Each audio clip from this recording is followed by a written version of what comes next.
it seems like you really, more than anyone, understands, kind of what Deshaun is going through when it comes to the shoulder and people questioning whether or not he actually should be playing or not be playing. Can you talk about how, you really get it? Yeah, I mean, it's a tough spot to be in. I mean, like I said last week, he's a thrower, and when you can't throw at 100%, then it's tough to go out and play. It's not by lack of want. I can tell that. I know he's frustrated. I know he's trying to do everything he can to get back on the field with his teammates. And he showed that last week. He came out and fought through, got back, had some practice time late in the week and tried to be out there on Sunday.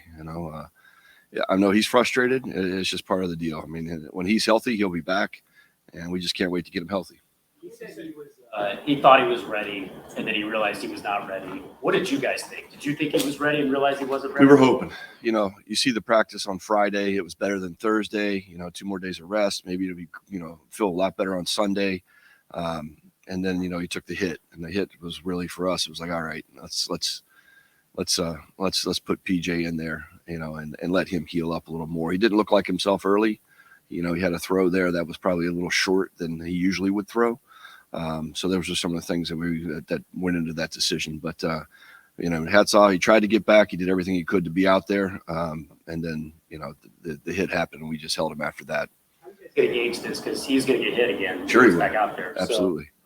So, I mean, how do you know? Every hit could be a big hit. You don't know what's going to happen. It just so happened to aggravate the shoulder again. So, again, I think when he feels like he can throw it 100%, the hits will just be what they are at that point. But I think he's going to be 100% this year. Yeah, I mean that's part of it, But what's that percentage that gets him back out on the field where he feels like he can compete? That's the thing we're looking for, and that's where he's trying to get to.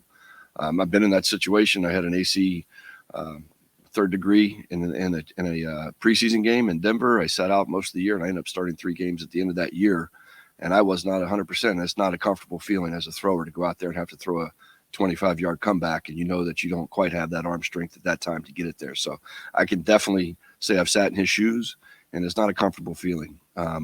Again, when he's healthy, I can't wait to get him back out on the field.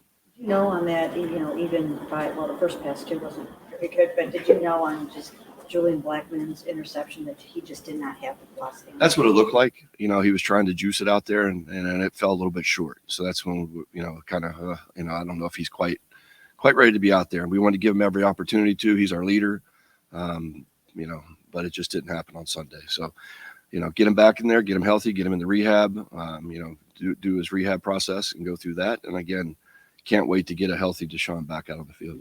Said he wanted to go back out in the game. How hard did he fight to get back out there? Deshaun's a great, teammate, great person. He respects obviously the coach's opinion, I think, and Kev, talked to him. And I think, I think at that point he actually had an idea how he felt and probably felt like that was the best decision for the team at that time. But again, he tried everything he could to get out there last week and got there, and then, just didn't pan out. Knowing that PJ is starting this week for you guys, how helpful is that in this process of practice this week? And again, just gaining his comfortability with this offense. It's huge. He took the reps last Wednesday, and then really split them up on Thursday and didn't take them on Friday. So having a full week of practice will only help.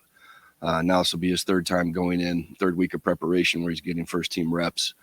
Yesterday's practice was really sharp. I was really impressed with him and the offenses in general, how we performed yesterday. So that's an indication. We just keep getting better each week, each practice, just keep trending upward. See, they did pick up Frank Clark, and I'm sure you're prepared for that. But sure. Besides that, they have 11 different guys who have had sacks. So they come from everywhere, obviously. Right. Is that a challenge mostly on the line to identify where it's coming from, or the quarterback? It falls on everybody, really. The receivers, not so much, but the protection backs, the tight ends, when they protect, the quarterback, they have good scheme. They have a very active front. There's a lot of movement. Their pressure packages are good. So, we have to be on top of our game. That's one thing we talked about. Playing out there is not easy. So letting these guys especially the guys that have not been out there, give them kind of an idea of what's coming until you actually hear that and the noise and you can't hear a thing in the huddle. We really got to focus on our preparation. So when we go there, it's not really thinking about the play, it's reacting and understanding, hey, I only heard one word, but I have to put it all together. So just trying to get those guys ready to go out and operate on the road. Alex, those first 3 quarters, actually both games, PJ looked a little shaky, but then 2 game-winning drives. What is it about him in clutch that makes him good? Yeah, it's not perfect, and we know that. We don't expect it all to be perfect, but he's a gamer. He really does step up in the big times of the game. Really, 2 big throws in that 2-minute drive last week. He had a big throw in the week before. So we're getting it done. I'd like to be cleaner earlier, but when it comes down to it, I'm really proud of this offense. I think it was a 12-play drive at the end, 4th and 1. Just the resiliency and the toughness and the never die attitude of this team in general. But really proud of that offensive group and PJ. Deshaun obviously went through his normal pregame routine and everything. After the pregame was over, did you guys feel like you saw what you wanted to see out of him during that? Felt like it was good enough to give him a chance to go out there and start. Yeah.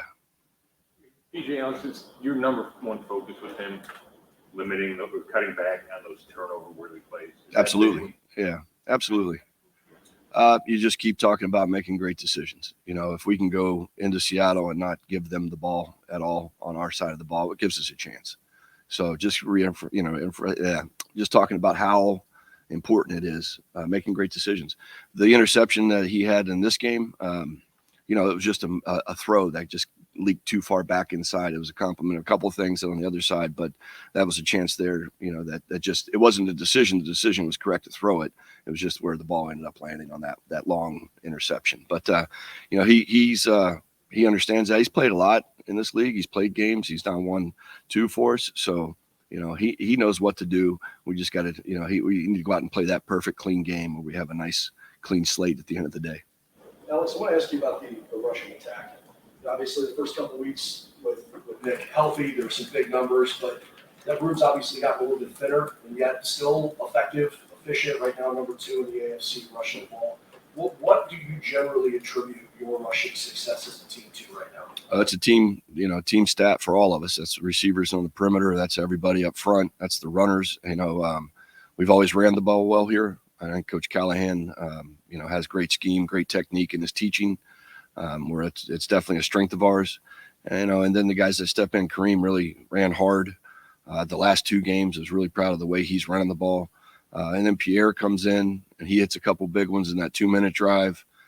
Jerome, the same thing there. So, it's a little bit by committee right now, but that's fine. We've got 3 backs right now. We'll get Jerome back. We'll have some guys up, this week, but I think it's a little bit of everything. We run the ball well. I think it's well coached here through scheme and technique. And our guys buy in. Are there many guys you'd rather give the ball to on 4th and 1 than Kareem Hunt?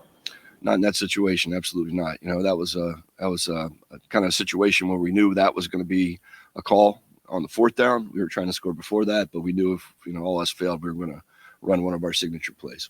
Is it tough sitting there, just kind of like you can get it in if you run the ball, but kind of waiting and holding on to that? Yeah, I thought Kev did a great job. They got the ball back with 15 seconds. If we just scored on 1st down on a pass play, or something would have happened there, we'd give them more time. So we felt good about how we ended that drive with as less amount of time on the clock as we could.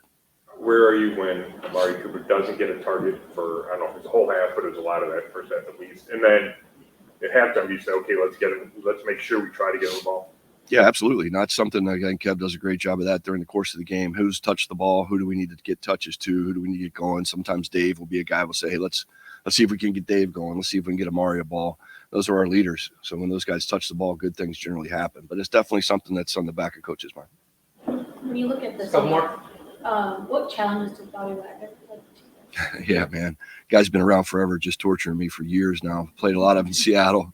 Really instinctive, really smart linebacker. Just understands exactly the fits and the blocking schemes. And he's slippery inside the box. He plays, that Mike linebacker spot. He's uncanny. He knows what runs are coming. And he's a good guy in the pressure game as well. They like to bring him a lot on pressure. So just a solid veteran. That's tough to he's seen a lot of football in his day. And it seems like the game slows down for him. Beyond Wagner, 3 straight weeks, opponents have not had 250 yards of offense against them. They seem to be playing well cohesively. What's unique about the way they defend that is challenging? it's sort of that Seattle scheme a little bit, much like last week, with Gus Bradley in Indianapolis, a lot of 3 deep zone, kind of a lot of vision defense, do a great job of keeping all eyes on the quarterback, and they squeeze and funnel everything from outside in. I think getting Adams back helps him, gives him a big presence down in the box. He's a physical player. But that defense is playing at a high level and has been for the last 3 weeks. Big challenge for us to go out on the road and face these guys. Alrighty, thanks guys.